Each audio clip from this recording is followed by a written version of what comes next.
gusanos que tenemos en las heridas. Vamos pescando los amores de esta vida. Tú que coleccionas luciérnagas en una ampolleta y te tiras al fuego pa' prender de las polillas. Es porque conociste a la muerte poderosa, que en su momento insecto tiene forma de babosa y nos va comiendo por dentro la garganta, junto con las raíces, junto con las cucarachas. Nos enamoramos como un par de bichos. Si la vida dura un día no hay nada que arrepentirnos. Nos enamoramos como un par de bichos. Si la vida dura un día no hay nada que arrepentirnos. Qué precioso sería vivir sin preocupaciones, que la vida dura un día. Qué precioso sería sin cine, ni dulce ambulancia, ni policía. Qué precioso sería tener porte microbio para adentrarme en tu saliva. Qué precioso sería tener 100 patas de 100 pies y a la mierda las zapatillas quilla. Qué precioso sería ser la lombriz solitaria y navegarme en tu barriga. Qué precioso sería que como mantis religiosa me derrita tu saliva. Qué precioso sería amarnos por completo, que la vida dure un día. Qué precioso sería. Tú te enamoraste de mis piernas de zancudo, de esas noches largas de picarte en los mulos, y en tu pelo precioso se da de las arañas, quedarme enredado como hormiga en la mañana, pa' desayunarme tus labios de ciruela, las lombrices tu damasco, las moscas de tu cereza, y tirarnos al pasto pa' escuchar a las chinitas que en su rubor enamorado van seduciendo a las termitas. Nos enamoramos como un par de bichos. Si la vida dura un día no hay nada que arrepentirnos. Nos enamoramos como un par de bichos. Si la vida dura un día no hay nada que arrepentirnos. Qué precioso sería vivir sin preocupaciones, que la vida dura un día. Qué precioso sería sin cine, ni dulce ambulancia, ni policía. Qué precioso sería el deporte de un microbio para entrar en tu sonrisa. Qué precioso sería ser la lombriz solitaria y navegarme en tu barriga. Qué precioso sería ser la pulga más famosa entre ratones y entre ardillas. Qué precioso sería cantar toda la noche, yo de grillo y tú de grilla. Qué precioso sería amarnos por completo, que la vida dure un día. Qué precioso sería. No nos despedimos con tu diente tijereta, me marcaste el cuello con tu marca de abeja y se me derritieron las alas de cera. Ya no supe para dónde se me cayeron las antenas. Yo que te veía en las sombras de las mariposas, en el canto de los grillos y en tu vuelo de abejorra. Me quedé acostado con un chanchito de tierra y en mi cuba funeraria me adentré pa' la madera. Nos enamoramos como un par de bichos. Si la vida dura un día no hay nada que arrepentirnos. Nos enamoramos como un par de bichos. Si la vida dura un día no hay nada que arrepentirnos. Qué precioso sería vivir sin preocupaciones, que la vida dura un día. Qué precioso sería sin cine, ni dulce ambulancia, ni policía. Qué precioso sería tener porte microbio para adentrarme en tu saliva. Qué precioso sería ser lombriz solitaria y nadar en tu barriga. Qué precioso sería que el sol y la luna lo eclipse la suela de una zapatilla. Qué precioso sería amarnos por completo, que la vida dura un día. Qué precioso sería. Caracol, saca tu cacho, saca el sol. Caracol, una carrera al sol. Caracol, beso del sol. Caracol, huella del sol. Caracol, la chinita Margarita es alegre y juguetona, pero cuando se detona hasta el alambre explota. Chinita Margarita es alegre y juguetona, y jugamos la basura y alrededor ratones. La chinita Margarita es alegre y juguetona, huele po' perfuma, pito, toma vino y jala coca. La chinita Margarita es alegre y juguetona, y cuando nos miramos pone entera coquetona. La chinita, qué precioso sería. Qué precioso sería vivir sin preocupaciones,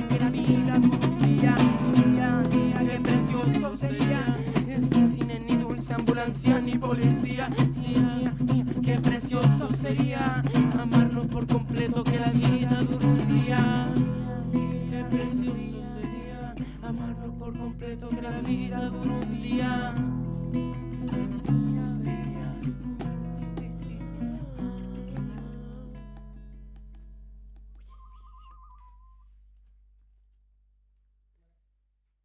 Hola amigos y amigas, buenas noches.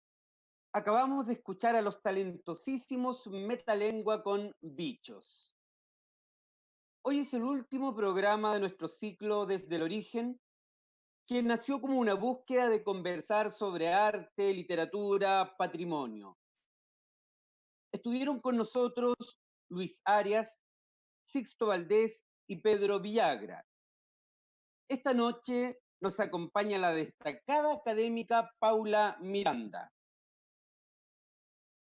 Hola Paula, gracias por aceptar nuestra invitación a Radio TV Contexto Ñuble. Hola Jorge, muchas Les gracias por la contamos, invitación. Paula Miranda es académica asociada de la Facultad de Letras de la Pontificia Universidad Católica de Chile e investigadora asociada del Centro de Estudios Interculturales e Indígenas de la UC. Fue docente durante 15 años en la Universidad de Chile. Es magíster y doctora en literatura con especialidad en poesía chilena e hispanoamericana, cursos que enseña en la Universidad Católica desde hace 15 años. Es editora del libro Chile mira a sus poetas, estudios y creaciones del año 2011. Es autora de los libros La poesía de Violeta Parra, Cuarto Propio 2013, y de Violeta Parra en el Gualmapu, su encuentro con el canto mapuche, Pehuen Editores 2017. Realizó la recopilación Estudio Preliminar y Notas de Violeta Parra, Poesía 2016, obra reunida de la autora. Ha realizado diversas investigaciones y publicaciones sobre identidades, paisajes y lugares en la poesía chilena de diversas épocas. Acaba de concluir su proyecto Fondesit, Países y Paisajes en la obra de Raúl Zurita, Diálogos, Mutaciones y Desapariciones. Ya, un enorme currículum, una gran trayectoria, un enorme para Radio TV Contexto Ñuble tener a Paula Miranda esta noche con nosotros. Paula, más allá de esta fructífera y exitosa carrera como investigadora, académica, escritora, ¿quién es en la dimensión más personal, más humana Paula Miranda? Hola, muy buena tarde a todas y a todos. Gracias, querido amigo, por esta invitación maravillosa. Nos reunimos aquí muchas personas a quienes quiero mucho, otras que no conozco, pero nos vamos a conocer hoy. Y, y más allá de eso, soy una vecina de la Villa Macul, vivo en Santiago de Chile. Ya superé la barrera del medio siglo, así que soy una persona con miedo al COVID, que ha estado ya confinada hasta desde marzo, desde el 18 de marzo. Y encuentro bien increíble que reencontrarme con Chillán a través de esta actividad, porque la última vez que estuve allá fue el 18 de octubre, el mismo 18 de octubre del 2019, ese histórico día, justamente con Elgar Utrera y Diana de la Fuente, que me invitaron a una actividad sobre interculturalidad a la universidad en la cual ellos trabajan, junto a Licura Chihuailaf, y ahí tuvimos un diálogo hermosísimo eh, con él y pensando en las oportunidades que nos ofrece la poesía para pensar en otros mundos posibles. Y mientras estábamos en la estación del bus para volver ese mismo día a Santiago, llegaban las noticias de un Santiago que se estaba incendiando, y al otro día yo volví y mi hijo cayó detenido, y el mundo ha sido muy extraño desde esa fecha. Entonces, decir quién soy yo en estos tiempos tan convulsionados probablemente importe poco, pero soy una persona que ama lo que hace. Yo a lo que me dedico es a enseñar en la universidad, literatura. Investigo también temas que me apasionan, como es la poesía, sus funciones sociales, culturales, su funcionamiento, estudio también cómo hacen los poetas y los artistas para crear estos mundos increíbles que nos heredan. En ese camino también tengo el honor de ser amiga de muchos poetas. Aquí está Lila Calderón, que saludo y le mando muchos besitos. Úrsula Villavicencio, que es escritora, Diana Elgar, poeta, tú mismo, Jorge, eres poeta y que alguna vez nos hemos visto en Chillán. Pero creo que soy una persona que se dedica con mucha pasión a enseñar, difundir la poesía en cualquiera de sus formas, cantada, recitada, improvisada, escrita, y, y me veo como una investigadora fundamentalmente. Creo que he tenido el privilegio también de investigar temas hermosísimos como el trabajo de Violeta Parra, el trabajo de Nicanor Parra, el trabajo que tú mencionabas de Raúl Zurita. Ahora estoy trabajando en un proyecto hermosísimo sobre lugar y poesía. Entonces, me dedico a enseñar en la universidad, soy investigadora y docente en la Universidad Católica, lugar en el que he elegido estar además, después de haber estado mucho tiempo en la Universidad de Chile, al que amo mucho porque hay un proyecto ahí bien genuino de poder realizar un trabajo público de educación, docencia, investigación y servicio público. Y en eso yo me siento una privilegiada. En lo íntimo soy mamá de 2 hijos maravillosos, adultos ya, que son los que hemos escuchado como Metalengua y con la canción Bichos, con un muy buen marido en el que hemos transitado ya más de 30 años juntos, muchos de ustedes lo conocen, a José Luis, y me siento privilegiada de tener una familia amorosa que me quiere, a quien yo quiero, por ahí anda mi hermanita Mayra, y de tener salud para poder hacer el trabajo que realizo y del cual podemos conversar un poquito más hoy día.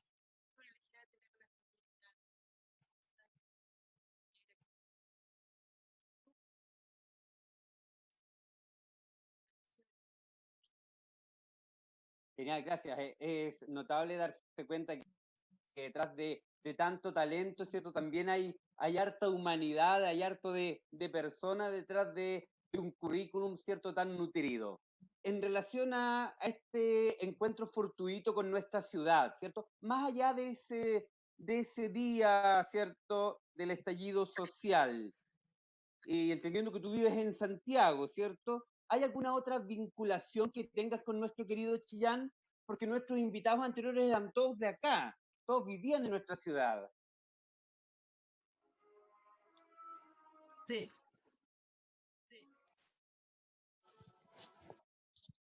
Me honra mucho ser la única mujer del ciclo. Yo sé que en el próximo ciclo habrá más mujeres. Y también ser la única afuerina. Ahora soy una foránea en el contexto de ustedes. Y mi relación con Chillán, yo creo que comienza con mi trabajo de investigación en primer lugar, con poetas chillanejos. Y 2 de los más grandes, que son Nicanor Parra y Violeta Parra. Y por ese lado, entonces, Chillán siempre ha estado en mi imaginario a través de estos escritores y poetas, habiendo yo nacido en Santiago y habiéndose me despertado el bichito por el amor a la poesía en esta misma Villa Macula en donde vivo, en donde está lleno de nombres de poetas, casi todo el mundo novistas. De hecho, yo vivo en una calle, Nicanor Molinares, que es el nombre de un músico, y cerca de Armando Muc, con Pedro Prado, y aquí muy cerca está la diagonal Vicente Huidobro. Entonces, yo no tenía otra cosa en mi infancia que nombres de poetas y el acertijo de investigar y averiguar quiénes eran esos poetas. Entonces, el amor por la poesía, bueno, y por la poesía entonces, obviamente que llego a Chillán, y yo calculo que tiene que haber sido el 2004, 2005 por ahí, que unos amigos de ustedes, poeta Jorge Rosas, Rawson Jever, me invitaron a uno de los encuentros que han hecho durante muchos años ahí en Chillán, que es el Chillán Poesía. Y bueno, y desde ese día, el año 2005, me acuerdo que fue en verano del 2005 que partí para allá, no me dejaron de invitar ningún año, o sea, fui plato obligado en todos los Chillanes Poesía, Y ahí conocí a personas notables como Sergio Hernández, como don Carlos René Ibacache. em, Conocí a los poetas de allá, muchos no habían publicado en esa época, se demoraron muchos años en publicar libros, pero escribían y hacían poesía. Arnaldo Donoso, Mario Flores, Úrsula, que trabaja más en la narrativa. em, Conocí ahí al increíble Ramón Riquelme, que se nos fue hace 2 años, y tuvimos el privilegio de poder viajar por un fin de semana al funeral de don Ramón. La última vez que yo pasé por Quinchamalí me lo encontré con Gabriel Araya, que además otro poeta, querido colega, además académico de la Universidad de Biobío, con el que mantengo una linda amistad. Y entonces todo comenzó en esto que ocurrió hace 15 años, y desde esos años entonces hemos trabajado en algunos proyectos. Yo en la Universidad Católica tenemos un proyecto bien interesante que se llama Chile mira a sus poetas, en el que hemos intentado difundir, recopilamos un libro también que se llama del mismo nombre, difundir la poesía chilena en todos sus formatos, o sea, sin distinciones, en lo que se llama los polisistemas, muchos sistemas conviviendo, poesía más tradicional, poesía popular, poesía indígena, eh, canto a los poetas, eh, incluso poesía de otras épocas, poesía actual, o sea, como que en eso no había barrera, el amor, la poetancia que le llaman en Chillán, fue como algo que nos unió y como que nos unió para siempre, pero yo distingo ahí que lo que hay es que uno hace amistad con las personas, no es que uno llegue a hablar sobre un tema a un congreso y luego se devuelve a su casa y sigue haciendo sus clases y lo que hace siempre, sino que ahí uno va estableciendo redes, amistades, compromiso, se compromete a prologar libros, a hacer una presentación. De pronto mis amigos chilenejos me juegan malas pasadas y me hacían recitar poesía en el colegio cuando yo abandoné mi trabajo de poeta, uh, cuando ya tenía como 20 años y descubrí que había demasiado buenos poetas como para seguir haciendo más libros en Chile y que yo tenía que dedicarme en el fondo a estudiarlo, a difundirlo, a, a poner un poquito de luz sobre eso que es un patrimonio increíble, el de la poesía chilena, y que no siempre se aprovecha tanto para la educación. Entonces yo dije, en realidad mi trabajo es un trabajo más social, es un trabajo más antropológico, un trabajo también de crítica, obviamente, pero que tiene que ver con tratar de entender cuál es la importancia de la difusión y el conocimiento de este patrimonio. Y en eso entonces los chillanejos nos daban cancha, tiro y lado, como decía mi querido amigo Nicanor. Eran apasionados. De repente se le ocurría invitar a Ernesto Cardenal, por ejemplo, y logramos invitarlo, pero se le ocurrió trasladarlo en un helicóptero así que casi se cae en el camino, pero lograron llegar a Chillán cuando era Ernesto Cardenal, hicimos un encuentro maravilloso ahí. De eso me acordé ahora que él falleció, un encuentro lindo donde Ernesto Cardenal, con todo lo complejo que era en su personalidad, una persona muy así como retraída, ¿no? Una persona muy es un sabio y era un sacerdote y un sabio de la tribu, pero a la misma vez era alguien muy de mucha introspección, y además yo supe allá en Chillán, no lo sabía, que él escuchaba solamente, no distinguía los tonos. Entonces para él, cada vez que alguien hacía música o ponía música en los poemas, para él era ruido y se enojaba muchísimo con eso. Y una de las últimas conversaciones con él fue sobre la musicalidad y la poesía, como la tonalidad en ella no está presente, y sí el timbre, sí los ritmos, sí una musicalidad distinta. Entonces yo tengo un lazo muy estrecho con Chillán. No sé por qué se dieron las cosas. Yo creo que nos une la poetancia y nos une la devoción por la amistad.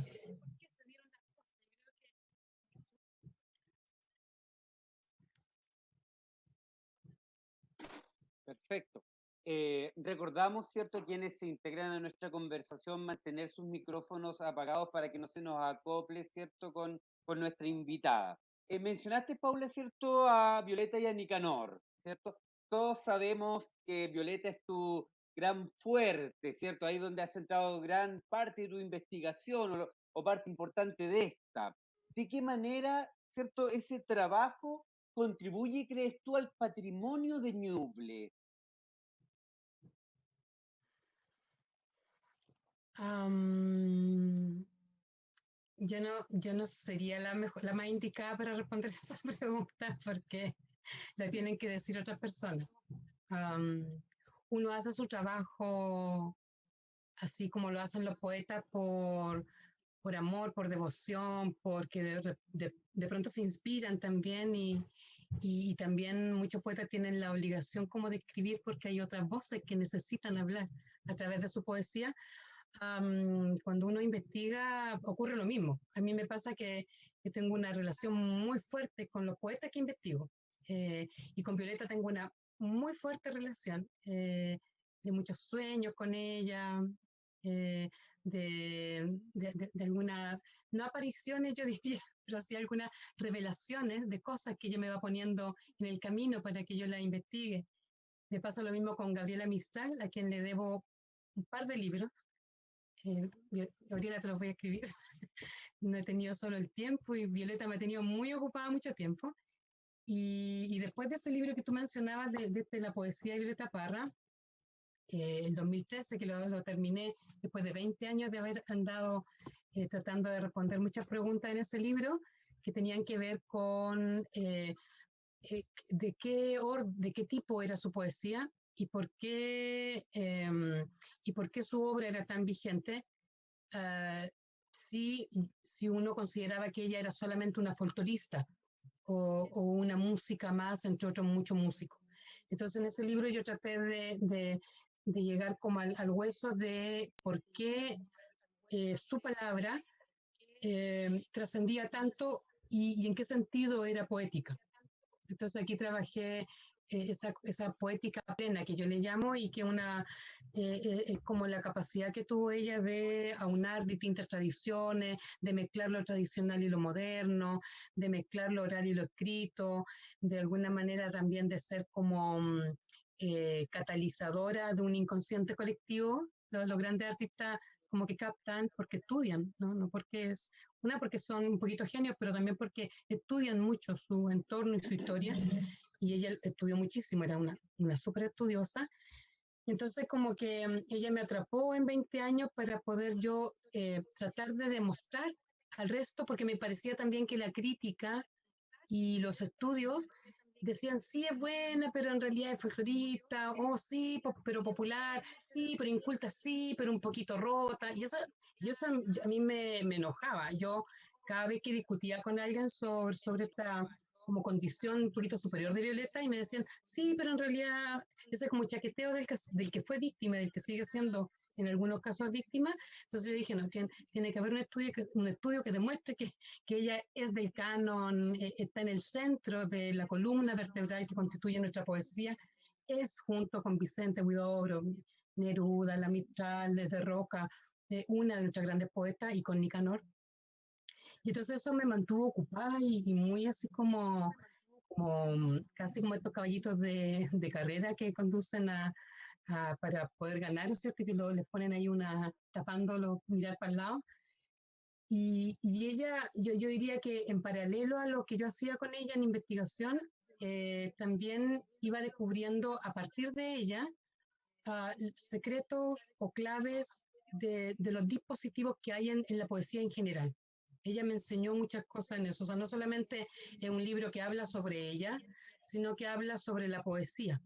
Eh, eh, y cómo ella eligió los dos grandes temas que los grandes poetas trabajan, que es el tema identitario social y el tema amoroso, de una manera muy sutil, muy compleja, como que maduró, también decantó un proceso largo para llegar de pronto de una canción de amor como un bolero, que el primer bolero de ella, la primera canción de ella es un bolero, Brillo de mar en tus ojos, una canción malísima, y cómo decanta hasta llegar a una canción amorosa como Maldigo el alto cielo, Gracias a la vida, Volver a la Odisea. Yo dije, ¿qué es lo que hay en esa trayectoria? Y en esa trayectoria, obviamente que está muy, muy presente ahí Chillán. Ahora, después de ese libro yo descubrí que era importante lo que había hecho porque me llamaron de todo Chile, todo el mundo, para hablar de este libro. Y ahí me dieron un premio en San Carlos, me acuerdo, para responder un poquito al valor del patrimonio. Descubrí que ella era grande, pero que tal vez la responsabilidad de lo que hacemos docencia, investigación, es también como sacarle brillo y demostrarle a otros que eso es muy luminoso, que es muy importante, que es muy complejo, y uno tiende puentes para explicar un poquito en qué consiste aquello, para no quedarse en la cosa, bueno, qué grandes son los poetas y quedarse ahí. Eh, entonces, yo creo que contribuí ahí con un grano de arena a,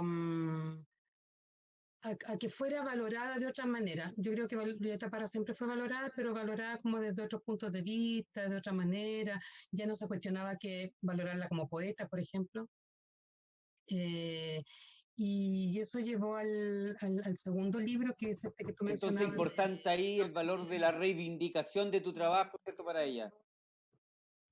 Um, sí, yo quedé con la impresión de que la trataban un poquito mejor gracias a esos trabajos, pero también ocurrió que convergieron distintos estudios en donde como que se dio un paso para entender de mejor manera a Violeta Parra. Y eso fueron 2013, 2014, coincidió con este libro probablemente, pero convergieron también como otras valoraciones respecto de su obra. Claro, y además entender que un fenómeno como la cultura popular, que es muy rica en Chile y que es muy como significativa en una zona como Chillán, donde el espesor cultural es muy denso porque es una zona de frontera, de mucha mezcla cultural, lo mapuche con lo español y los inmigrantes. Chillán es una zona muy, muy particular, ¿no? En términos socioeconómicos, en términos culturales, en términos históricos. Y entonces que fueran de ahí ellos implicaba como que había que escarbar ahí un poquito más para entender eh, cómo ellos también habían heredado una cultura rica de la zona. Yo me he encontrado en estos años, un poquito antes del libro, pero sobre todo después de publicar el primer libro, en que hay una cultura increíble. Me he encontrado con tonaderas, cantoras, he conocido en San Carlos, en el Carmen, en el mismo Chillán, una cultura riquísima, además de todos estos poetas que he mencionado, ¿cierto? Además de los poetas, no sé, el mismo Gonzalo Rojas, que estuvo en su última etapa de vida ahí siendo un chillanejo. Además de toda esta riqueza, toda la cultura popular ahí que en Chillán está muy viva, en general en la región del Ñuble. Y entonces yo creo que Violeta me ha regalado muchísimas cosas y yo algo he hecho con tratar un poquito de poner en evidencia la complejidad de su obra. El que, el que lograr una canción, por ejemplo, como Volver a los 17, que es perfecta, en estructura, en partir y terminar con lo mismo, en crear a través de la canción una transformación a través del amor, en que es una transformación además que es gracias al amor divino, no es cualquier amor, el arco de la alianza, el que está ahí, el nuevo pacto de la alianza, es un pacto de amor generoso que ella nos deja como regalo. Además, dice, en este pacto amoroso yo quiero que ustedes que se queden, ¿cierto? Yo no puedo seguir porque con el mundo que le tocó no podía, pero nos deja ese regalo maravilloso que es Volver a los 17 y todas las otras 13 canciones de la última composición, que es una joya, eso es una obra clásica, ¿no? Va a permanecer en el tiempo porque es clásica. Entonces, yo creo que expliqué un poquito eso, pero y luego vino un hallazgo que ella me envió unos discos que son los de la canción mapuche, que era una zona en que yo había como quedado pendiente, había quedado como al debe en el primer libro, y era porque yo trataba de entender su poética en una lógica de poéticas indígenas, tradicionales, no indígenas actuales, ¿no? Las indígenas actuales están mezcladas ya, ¿cierto? Y sincretizadas, pero como que en Violeta había algo del canto original indígena que tiene que ver con esta palabra acción, una palabra considerada como sagrada, una palabra ética, una palabra también ecopoética que crea un nuevo hogar para nosotros a través de la palabra. Y entonces me había quedado pendiente, yo dije, tiene que haber habido alguna relación de Violeta con el canto mapuche, específicamente porque había mucho de la visión, de la cosmovisión mapuche en su obra. Y en el primer libro eso quedó simplemente sugerido, o sea, como que en esta poética plena, además había un conocimiento de ella, además de haber conocido mecanismos y ¿cómo se llama? Y lógica del canto a la poeta, todos los mecanismos, los dispositivos de la tonada. Ahí aprendió ella mucho de la canción amorosa, además de haber aprendido tanto de la cueca y haber aprendido tanto que en algún minuto escribe anticueca, o sea, que en algún momento se satura y empieza como en contra, a deconstruir cada uno de estos géneros. Dije yo, tiene que haber habido algo con los mapuche. Entonces me fui a buscar las cintas por todos lados, en biblioteca, en Concepción, en otros países, incluso busqué esas cintas y las cintas estaban aquí a la vuelta de la esquina, en la Universidad de Chile, 4 cintas en donde ella dialoga con cantores mapuche y se hace del mundo y de la lógica del canto mapuche, que ese canto es un canto cotidiano, es un canto que acompaña todas las faenas cotidianas y le enseñan con canto a los niños a, a cultivar la tierra, a cómo comportarse, a cómo conversar, el nucham, que le llama el mundo mapuche. Le cantan a la agüita para que se quede dormida, cantan para sembrar, cantan. Entonces el canto en la época en que Violeta lo recopila, el 57 calculamos, en el mundo mapuche era una actividad cotidiana. Y esas cintas dieron entonces origen a una investigación muy linda que los literatos en general trabajamos, y aquí hay varios colegas literatos en el Zoom, me lo pueden refrendar. En general como que nos ven como ratones de biblioteca y trabajamos mucho en libros, pero las cintas de Violeta nos enviaron a un trabajo interdisciplinario. Yo me tuve que asociar y acompañar con Elisa Loncón, que es lingüista y experta en la lengua del mapudungún y además en cultura mapuche, y con Alison Ramay, que es una colega en la Universidad Católica que trabaja mucho la dimensión histórica del mundo, de la Paula, historia. en relación a canto, ¿cierto? Poesía y tierra. Por acá por interno nos cuentan que también hay algo de trabajo con Víctor Jara por ahí. No. Ah, no. Lo que pasa es que, no, ahí Rubí, por ahí que anda ahí, ha trabajado Víctor Jara. Cerrando nomás lo anterior, creo que esa cápsula del tiempo en la que Violeta metió las cintas mapuche y dijo como que no se sepa esto, sino en un momento en que la cultura, en que el pueblo chileno pueda asimilarlo bien, porque ella era aceptada como folclorista, pero no como indígena. Yo incluso cuando le pregunté a gente muy cercana a Violeta si ella había tenido un contacto directo con el mundo mapuche, decían, no, de ninguna manera, así como un poco incluso se enojaban, yo sentí. Y entonces demostrar esto con estas 4 cintas y con un trabajo en terreno que hicimos con estas 2 colegas, etnográfico, antropológico, fuimos a entrevistar a un montón de gente que eran los descendientes de los cantores que había investigado a Violeta, que había recopilado a Violeta, y ahí nos fuimos también yo me fui, mis colegas no quisieron, pero yo me fui a una zona que es Miyelche, donde Violeta conoció una machi, se enamoró de esta machi, y la canción Miyelche es un tributo a esa machi de Miyelche. Es un trabajo así, pucha, maravilloso, que yo me siento muy bendecida de haberlo hecho hace 3 años. Ahora no podría, tengo problema en la espalda, problema al pie, no podría ir a recorrer, y eso fue muy impresionante respecto de Violeta, ir a recorrer las distintas zonas que ella recorrió para recopilar el canto mapuche, que era más difícil de acceso que el trabajo con los cantores a los poetas, porque los cantores en general estaban en Aculeo, en Puente Alto, bueno, Chillán, pero generalmente en zona urbana. Esto era bien al campo, incluso hoy día cuesta mucho llegar a zonas de Labranza, mismo Miguelche. Increíblemente Violeta llegaba, no sabemos cómo, a veces en micro, a veces en burro, a veces la llevaban profesionales, ¿no es cierto?, en sus vehículos, un trabajo increíble, que hicimos como un trabajo de etnografía para rearmar eso que hizo Violeta. Entonces, bueno, Violeta nos lleva y nos trae.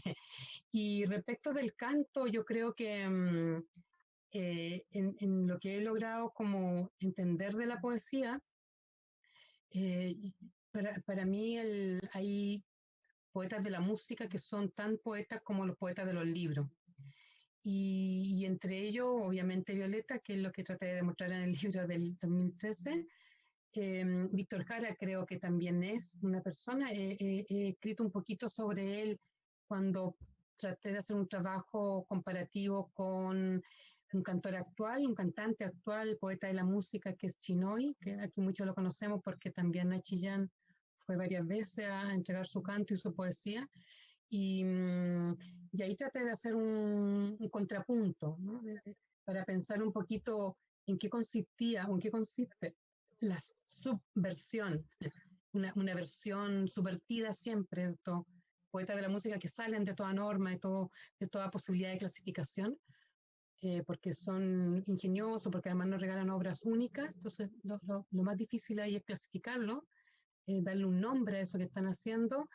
Y Víctor Jara le da el nombre de los poetas de la música. Entonces yo me tomo mucho de esa iluminación de Víctor Jara para nombrar a poetas de la música y tratar de estudiarlo desde, también considerando el elemento musical, pero sobre todo el poético, la palabra poética que ellos nos entregan. Y ahí están algunos intentos que he hecho con Chinoy, con algunas cantoras que me han pedido prólogos, como La Chinganera, por ejemplo, y Hugo González, que también he escrito para él, un prólogo que hice para Licurachi Wailaf, que la poesía de Licurachi Wailaf es poesía, pero está al límite ahí con el canto, por eso es una poesía súper musicalizada. Entonces, para mí no hay mayor diferencia, porque durante miles de años la poesía es cantada. Y entonces, si yo me he ocupado de la poesía, me he tenido que hacer cargo de ese trayecto anterior, de la palabra en el ritual, eh, de una palabra más completa, más multimedial en el ritual, y que luego fue quedando muy concentrada hacia la palabra, pero que en el caso de estos cantantes, poetas, le devuelven de alguna manera esa multimedialidad, esa dimensión más en distintos soportes que tiene la palabra de algunos músicos, no todos. Para mí no todos los cantantes son poetas de la música, algunos. Fito Páez, Silvio Rodríguez, obviamente, Chico Huarque, me trajo unos libros de Chico Huarque para poder tratar de hacer algo ahí con mi pésima comprensión del portugués, pero para poder hacer un paralelo con cantantes chilenos. Para mí son poetas de la música, sin lugar a dudas, grandes poetas.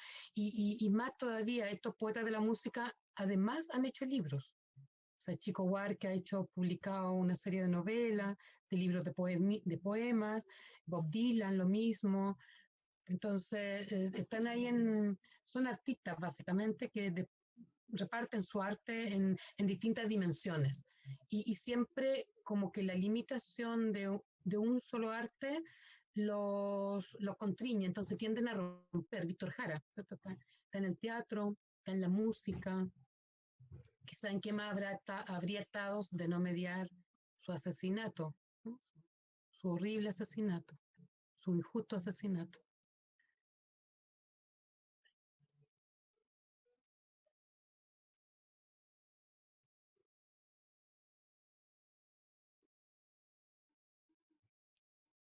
Hacemos un pequeño alto para aprovechar de saludar, ¿cierto? Y agradecer a quienes nos acompañan en este momento en la sala. Más de 30 personas nos están acompañando a través de Zoom, ¿cierto? En esta conversación, en esta cátedra que nos está dando Paula. Y a través de nuestro programa, ¿cierto? A través de la plataforma de radio y TV Contexto, me informan que hay más de 780 personas siguiendo el programa. Así que les agradecemos a todos ellos, ¿cierto?, por estar acompañándonos en este último programa del ciclo. También aprovechamos, ¿cierto?, de enorgullecernos para contarles que actualmente figuramos en 4º lugar en un ranking nacional de radios online. Así que todo este trabajo, ¿cierto?, es parte del mérito de estas grandes personalidades, estos grandes personajes, las grandes personas que nos van acompañando. Nos está siguiendo, ¿cierto?, en el programa precisamente Hugo Quintana, que a quien aproveché, quien se reconoce muy admirador de tu trabajo, Paula, y quien nos encarga la siguiente interrogante. Ya nos dice que, ¿qué descubriste investigando en la literatura mesoamericana? Se reconoce muy bien, nos encarga la siguiente interrogante. Toani. Hola, hola Hugo. Muchos saludos también ahí a Pablo que apareció. Parecen personas muy queridas. Mi cuñada también, Natalia, está por ahí. Qué rico que nos estén acompañando. Eh, el otro día me tocó ir a a mi universidad a rescatar una planta. Nos dieron 2 segundos para ir a rescatar cosas muy urgentes. Yo me había traído todos los libros para hacer clases por Zoom, pero se me había quedado esta plantita que rescaté. Y esa universidad, cuando fui 2 segundos, hace 3 semanas, estaba abandonada completamente. Todos los lugares a los que nosotros estábamos habituados a compartir están abandonados. Son imágenes del post-apocalipsis, casi. Y esto de encontrarnos aquí, se siente un calor humano muy, muy importante. Esta red que creamos aquí a través de la palabra, de la amistad, es lo que es la universidad, es lo que es el grupo literario Ñuble, el contexto Ñuble también, reunidos aquí. O sea, da lo mismo donde. Ahora estamos en nuestras casas, ¿cierto? Muy aislados, pero mantenemos esta llamita, ¿no? Que es reunirnos en torno al fogón de la palabra. Y entonces, gracias por invitarme. Me faltó decir una sola cosa nomás de mi relación con Ñuble, y es que hace algunos años, producto de esta relación larga con Chillán, me nombraron socia honoraria del grupo literario Ñuble. Entonces, eso ya me dejó, Lila también lo es, Oscar Saavedra también lo es, y eso entonces me ha dejado mucho más comprometida. Soy parte, ¿cierto?, de ese grupo histórico que ha superado años, dictadura y de todo para mantenerse vivo y vigente. Un cariñoso saludo, y yo sé que no estará acá, pero a don Carlos René Bacache, que supe que estaba un poquito enfermo, pero lo tenemos aquí en nuestros corazones. Hugo Quintana comentaba lo de la poesía mesoamericana. Yo solo me he dedicado a estudiarla mucho, pero no he descubierto nada nuevo. Todo lo han descubierto otros investigadores. Yo sí lo estudio muchísimo. Para yo comprender el fenómeno de la poesía necesito saber qué ha pasado con los cantos antiguos, no solamente los que están en la Ilíada, no solamente los que sistematiza Homero, no solamente mirar a Occidente, ¿cierto?, a Safo como la grande cuna, a la cultura grecolatina como la grande cuna, que también lo son, sin duda. Yo soy una súper seguidora de Safo, súper seguidora de Catulo, o sea, creo que sin ello no seríamos lo que somos, pero en nuestro continente hay una cultura riquísima que nos ha sido mucho tiempo negada, sobre todo en la educación formal. Somos muy occidentalizados, muy europocéntricos, como se dice, y no hemos descubierto los tesoros que tenemos aquí mismo cerquita. Y en nuestro continente, Mesoamérica es una de las regiones, y Hugo lo pregunta porque tuvimos un curso en la Universidad de Chile donde conversé de esto, pero fueron poquitas clases, porque las demás clases eran sobre Europa, me imagino, más que sobre lo prehispánico. Y, y bueno, y lo que me enseñan eso, esa tradición. Jorge, Jorge, ¿te escucho hablar? No, ¿Está bien? no, estoy atento, pero no he dicho nada todavía. Súper, súper, súper. Bueno, y solamente para que no la conozcan, porque yo sé que muchos de los que están en este Zoom probablemente lo conozcan, o los que estén mirando la televisión conozcan la tradición, pero hay una poesía, un canto, en el caso náhuatl, un cuicatl, rescatado fundamentalmente por misioneros o por algunos sobrevivientes indígenas, sobrevivientes digo a la conquista, al proceso de conquista, que rescatan estos textos que son textos de siglo XIII, siglo XIV, hay muy poquitos que son de más atrás, y nos encontramos ahí con una poesía súper rica y muy diversificada. El Cuicatl Náhuatl es una poesía reflexiva, filosófica, existencial, muy, muy situada en el sentido de pensar y preguntarse por los grandes temas. ¿Para qué estamos aquí? ¿En qué nos convertimos cuando morimos? ¿Qué hace, por ejemplo, el hombre náhuatl cuando alguien muere?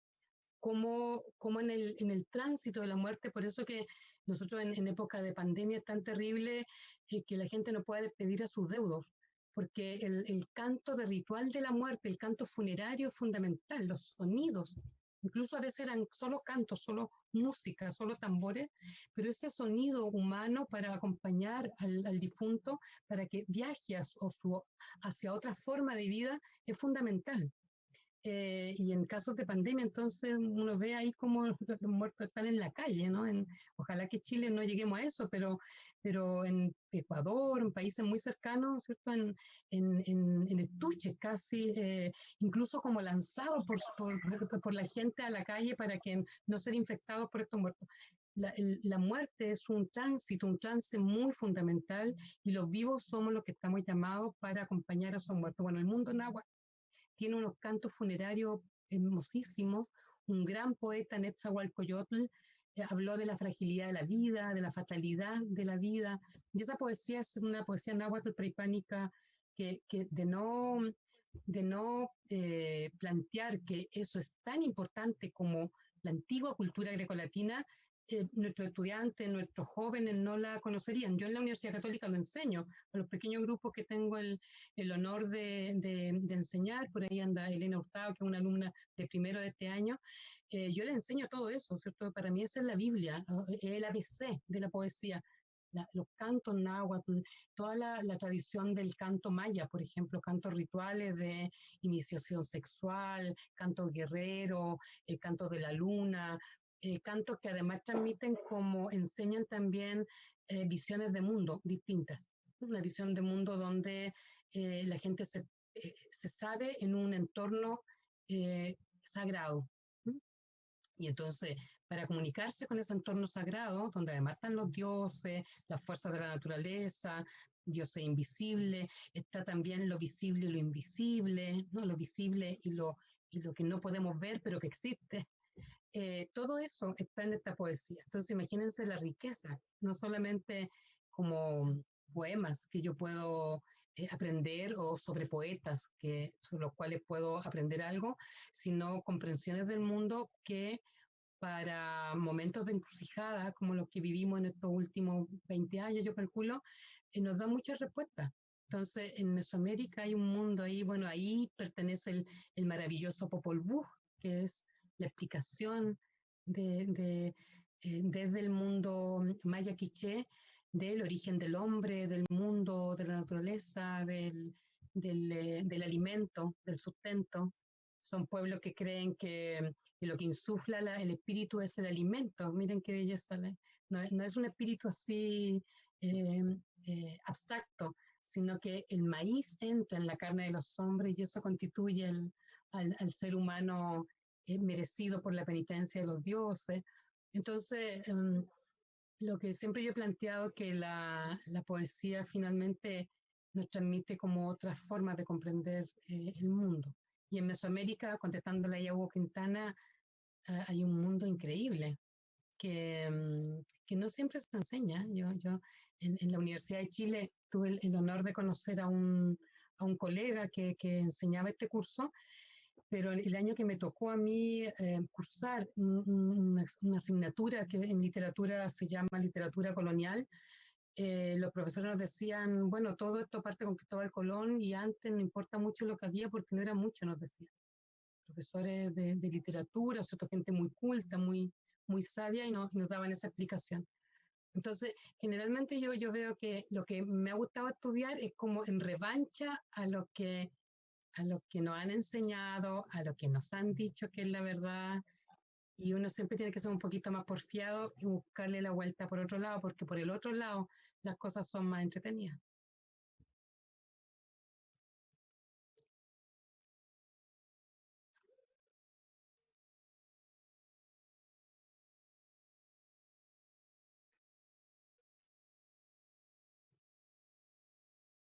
Ya, vamos llegando, ¿cierto?, hasta la última parte de nuestro espacio. El tiempo se nos ha pasado volando, ¿cierto?, con la amplia gama de conocimiento y riqueza cultural de Paula.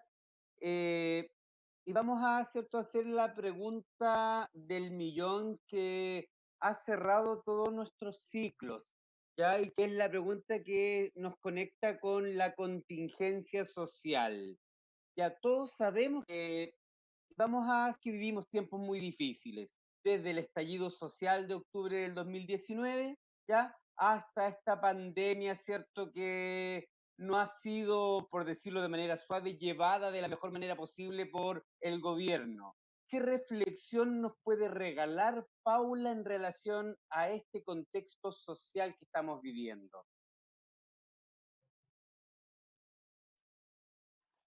Um,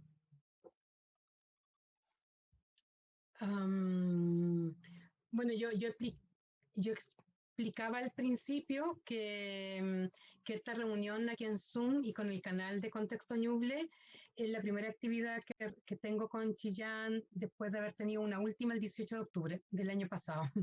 Y ahí viajé entonces hacia Santiago ese mismo día después de una actividad hermosísima que tuvimos con Ilicure Chuela, en una actividad muy hermosa organizada por Diana de la Fuente y por Elgar Utreras. Y, y de un tiempo a esta parte muchas cosas cambiaron. Y fundamentalmente en Chile yo siempre estuve desde ese día 18 de octubre, el 19, que tomaron detenido a mi hijo, a uno de los metalenguas, con primero con una pena muy grande por el sistema en el que estamos viviendo, ¿cierto? Que es un sistema en donde la, como que la porfía de unos pocos poderosos de un poder económico, ¿no? Y la porfía de ellos por enquistarse y seguir en este sistema que ya está, que ha hecho crisis por todos lados, lleva a consecuencias tan nefastas, ¿no? Como la pobreza, la marginalidad, la miseria de muchos, el trato injusto. Nosotros que somos privilegiados, ¿cierto? Somos profesores universitarios, de verdad. Yo me siento una privilegiada, pero igual la FP me mete la mano al bolsillo, igual la ISAPRE me mete la mano al bolsillo y me saca una tonelada de lo que yo he trabajado, ¿cierto? Y a mi mamá le da una pensión absolutamente indigna, y mi vecino está aquí en la Villa Maculo, ¿cierto? No teniendo con qué parar la olla, o sea, como que si uno mira un poquito más allá, este sistema ha hecho crisis por todos lados, pero lo que molesta más es la persistencia en seguirlo haciendo de esa manera. Entonces, yo en octubre tuve la alegría, después de esta noche muy oscura que pasamos con toque de queda, hijo detenido y todo eso, eh, de, estaba muy triste, muy angustiada, pero me tocó salir a la diagonal Vicente Huidobro a propósito de los poetas con Macul, y había una manifestación a los 3 días después del 18 de octubre, una manifestación hermosísima, con niños disfrazados de payaso, con comparsas de jóvenes. Tienen que haber habido en esa esquina, y en otra esquina había la misma cantidad de gente, unas 500 personas, y eso sucedió durante muchos meses. Aquí en Santiago fue muy fuerte el movimiento social. Y eso a mí me tuvo con mucha esperanza en que teníamos la posibilidad de en medio de esta catástrofe de sistema capitalista que es la que estamos viviendo, en una nueva fase, simplemente teníamos la posibilidad de cambiar algo, de que probablemente la constitución iba a ser cambiada, pero luego nos viene este remesón que implica la pandemia, y, y yo ahí veo que hay un sistema como intentando aprovechar al máximo el que los movimientos sociales, la el despertar de conciencia, el despertar que hubo, ese Chile despertó que fue tan fuerte que nos llevó a millones ahí a Plaza Italia varias veces, o sea, fue realmente increíble. Yo sé que en Chillán también tuvieron una experiencia muy fuerte porque ahí me llamaba Juan Gabriel Araya, yo hablaba con Patricio Contreras, con todos los amigos para ver qué estaba, y sé que también ocurrieron cosas bien bonitas, y no sé en este minuto qué ocurre con eso. Se cierne sobre nosotros la gran sombra del arquetipo más apocalíptico de la pandemia, ¿no? Asociado a la muerte, al sufrimiento, al dolor. Pero por otra parte está esta conciencia de tantas personas, esta, esta necesidad de ser tratados también con dignidad. Eh, um, y yo pienso que tienen que salir solo cosas buenas. No soy ingenua. Creo que el poder económico es brutal en Chile.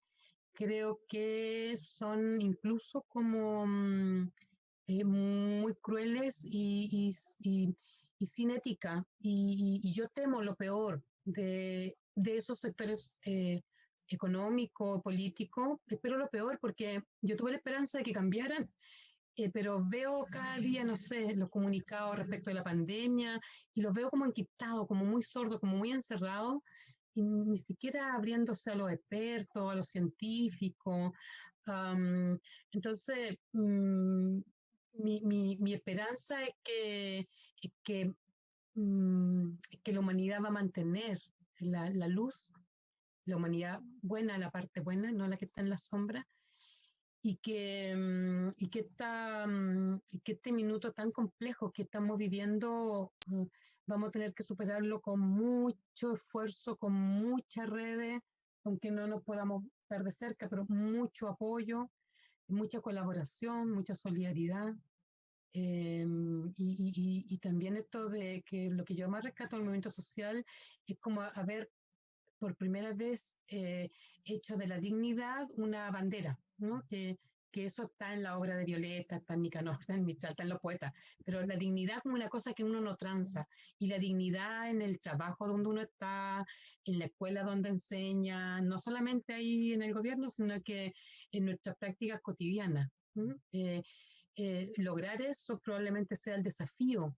No sé hoy día cómo, no sé de dónde vamos a sacar la fuerza.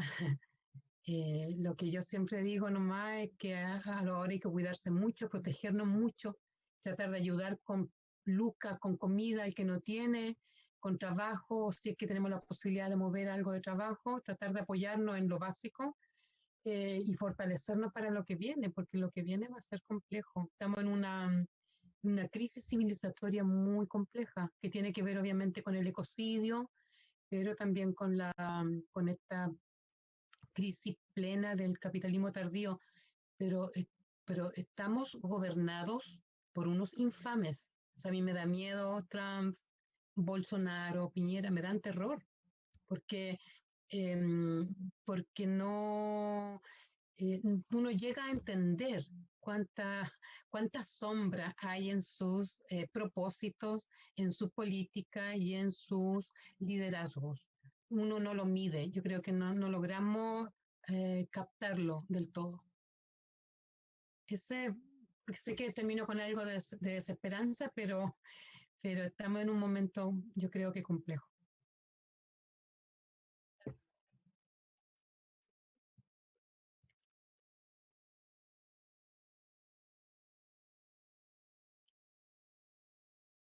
Agradecemos, Paula, enormemente la valentía de tus palabras, el enorme talento, esta cátedra, como dije anteriormente, ¿cierto?, que nos diste de Violeta y sobre literatura, y la buena voluntad, ¿cierto?, la cortesía de poder acompañarnos en el cierre de nuestro ciclo.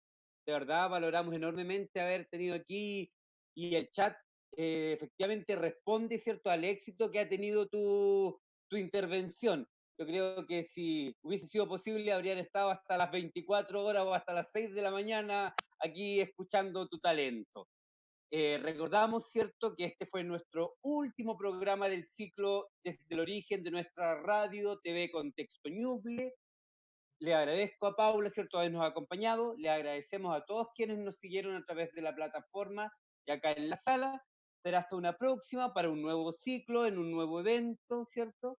Abrazos en la palabra para todos y para todas. Los dejamos con la música, ¿cierto?, de Los Hijos de Paula, de Metalengua y Pájaro Azul. Buenas noches para todos y muchos cariños. Gracias, chao, Paulita.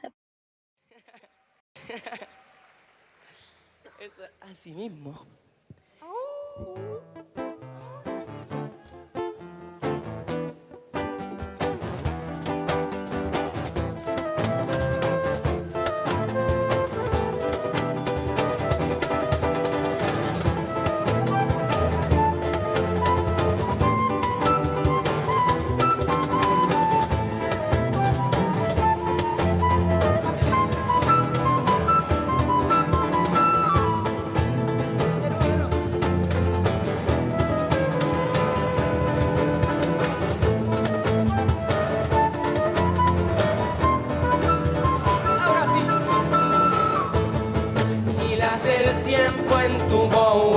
Brillando el espacio, wow, wow, wow. El día y la noche en tu piel te recorren despacio, wow, wow, wow. Albo la noche por ti, lenta como un zodiaco, wow, wow, wow. Y un pájaro azul que sube, anida bajo una nube. Y un pájaro azul que hunde en la llama que habita en todo. Y en su pico germina una flor, la cola que se muerde el universo. Despertó el día con su voz, a través de la boca de sus deudos. La tierra canta su canción y estremece el corazón del cielo. La vida canta su canción y estremece el corazón. Y un pájaro azul que sube, anida bajo una nube. Y un pájaro azul que hunde en la llama que habita en todo.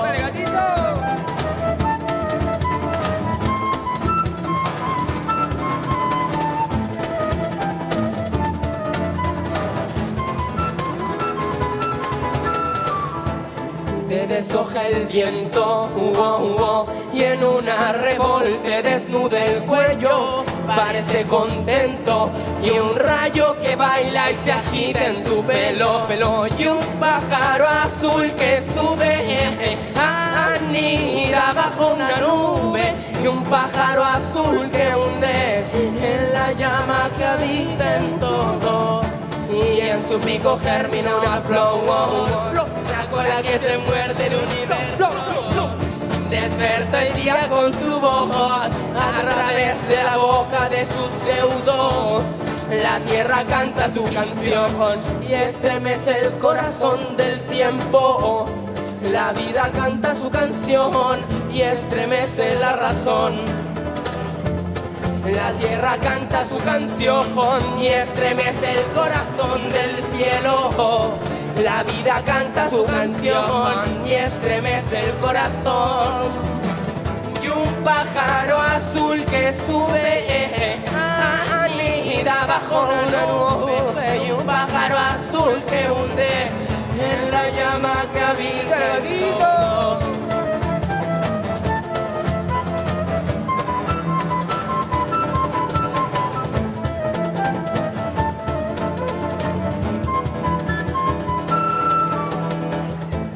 Pájaro azul que sube, anida bajo una nube. Y un pájaro azul que hunde en la llama que habita en todo.